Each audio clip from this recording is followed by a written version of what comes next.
Welcome to math class. If you like our videos, don't forget to subscribe. This video is about using calculator in trigonometry. In the olden days, students used to use a table to calculate sides of a right-angled triangle or finding the angles of an unknown right-angled triangle. In today's modern classroom, we tend to use the calculator a lot.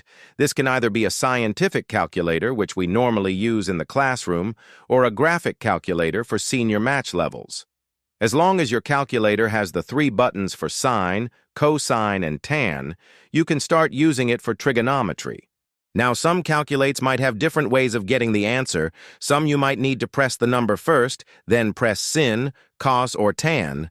The other way is you press sin, cos or tan, then the values, and then enter or equals button.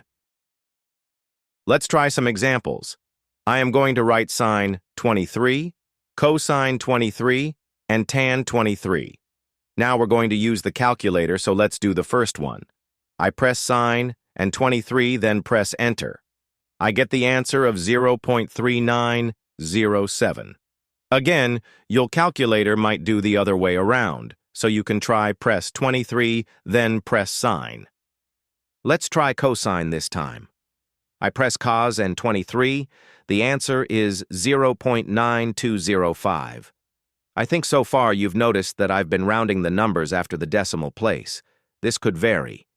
Your teacher might ask you to round 2 decimal places or 3 decimal places or 4 decimal places.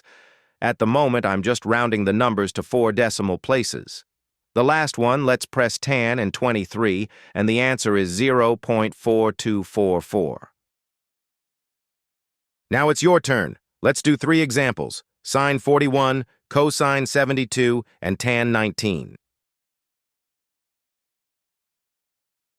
Have you done it? You can now check your answers. You might notice something on top of your sine, cosine, and tan button. If you look carefully on your calculator, do you notice there is the sine to the power of -1, cosine to the power of -1, and tan to the power of -1? To use this function, you need to press the second function.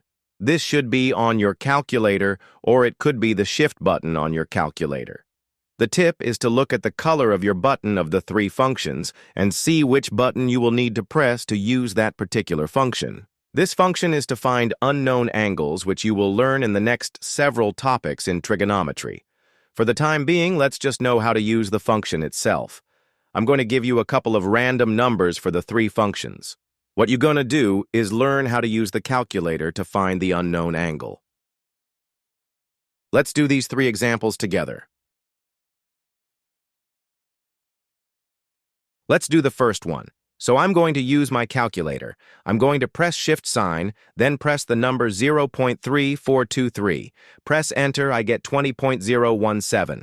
What we're focusing on is the numbers before the decimal point.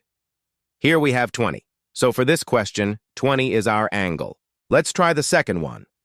I'm going to press shift cos button this time, and then 0.2130. Then equals. It will be 77.7. Looking at the first and second digits before the decimal place, the answer is 77 degrees.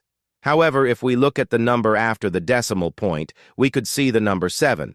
And because from primary school, we know that anything above 5, we need to round the last digit up by 1. So therefore, the answer is 78 degrees. Let's do the third one. I'm going to press shift again, and then tan, then press 0.1020, and then equals. I will get 5.824. But we can see the number 8 after the decimal point, and we're going to round this value, so anything above 5, we have to add 1 to the last digit before the decimal point. So therefore, the answer is 6 degrees. Now I'm going to give you some examples and give you some time to do it.